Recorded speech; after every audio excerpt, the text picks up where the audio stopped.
Hello everyone, Bort-kun here, and welcome to today's Manga Thursday. Today's manga is Dungeon Builder, The Demon's King's Labyrinth is a Modern City.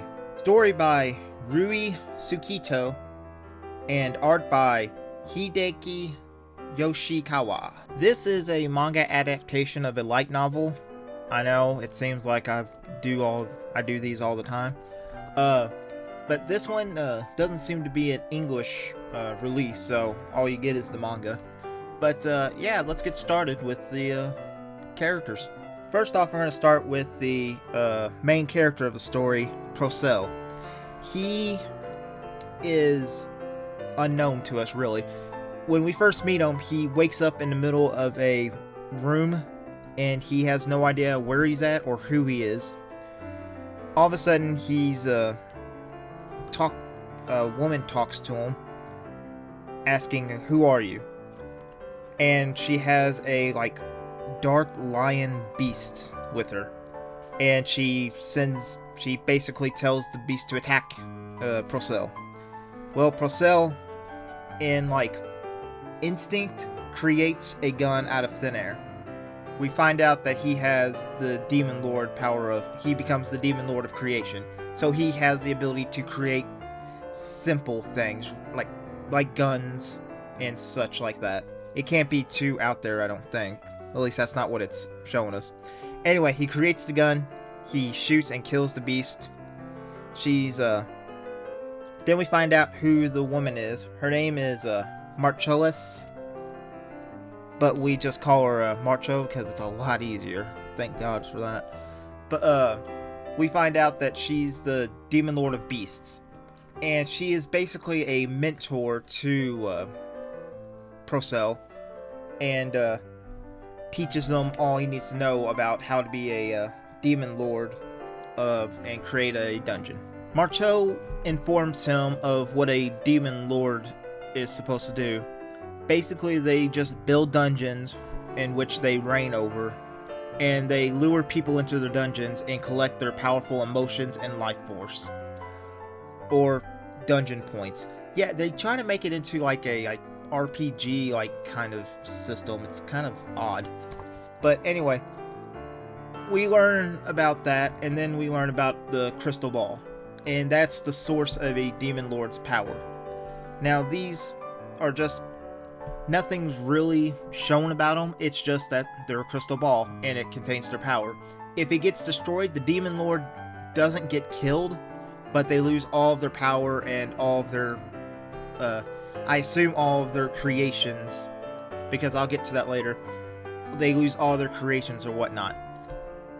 So it's very important not to destroy it. And if a crystal ball is destroyed, then the dungeon falls apart and it basically becomes an infinite spawn point for monsters. Next, we're told about these medals that Demon Lords get. It really is like a video game.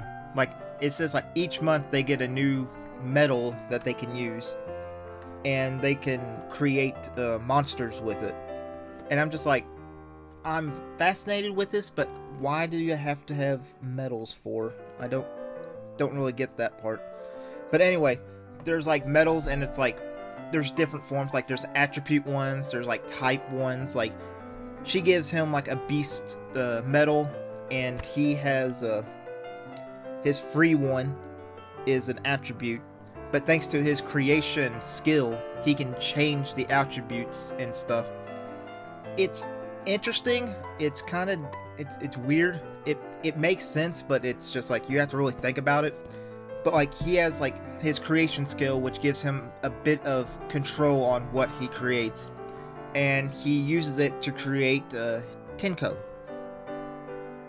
Tinko is not her actual name, that's her species type, because we find out when she's created that the first 3 creations that you make with using the medals, they become your contracted beasts. Basically, they're really connected to you, really close.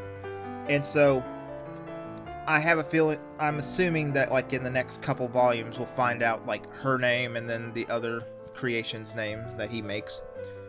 But yeah, basically I don't know what kind of creature she is. I mean, she's a Tinko, obviously, but I don't know what that actually means. All I see is that she's got pointy ears and adorable. So I'm assuming she's like a little fox thing. Anyway, she has some kind of power, like attack power. I don't know, because it's really not explained that much. Because as soon as the first time we see her fighting, she grabs a shotgun from Procel and starts using it against the monsters for like training and whatnot. So it's gonna be interesting, like magic with guns. Okay, I can dig that. Next, we got the creation of her quote-unquote little sister, an elder elf called Elle. Again, they haven't named her yet, and she is basically a metalsmith, and she is responsible for like maintaining the guns that Procel creates. Also, she is I don't know how, but she has a computer. I don't know. She has a computer and she creates golems, but they're actually more like robots. They're just big hulking monsters. Big hulking machines. And they don't explain that, they like quickly go past that. So I'm assuming that's probably from the light novel. It probably explains more of how they do this.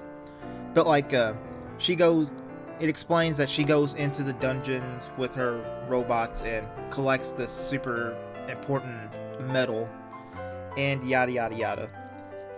After that, we get the story kind of right now at the beginning the story is kind of slow, but after that it picks up quite a bit when we go to a soiree, and basically this is just where all the demon lords and their apprentices, for a lack of a better term, because yeah, it's not just Procel that has a teacher. There's other demon lords that were created and they have teachers, so they go to a soiree so they can all meet, basically size each other up.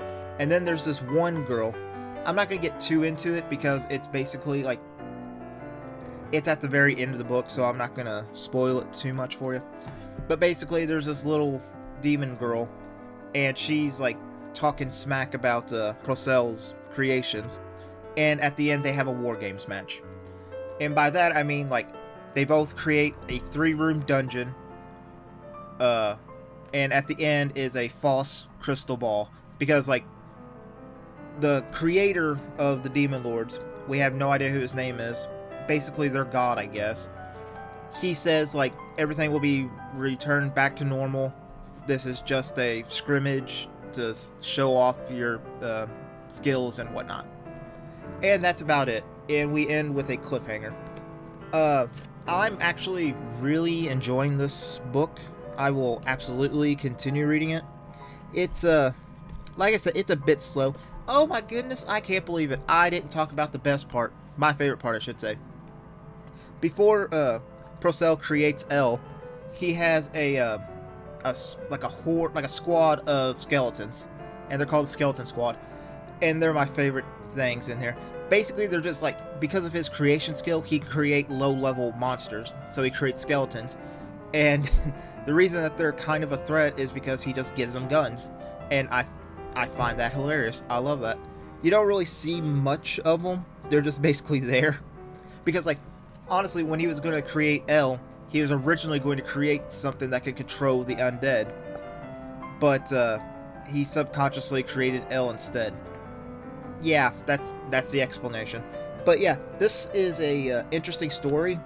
If you're gonna pick this up, I would suggest maybe picking up the first 2 or 3 volumes, because like it's kind of you could tell it's a light novel adaptation because of how like little information you really get about stuff and how quickly the story progresses. But I enjoyed it, so I'll leave a link in the description below. Thank you for watching. Like, subscribe, give me comments.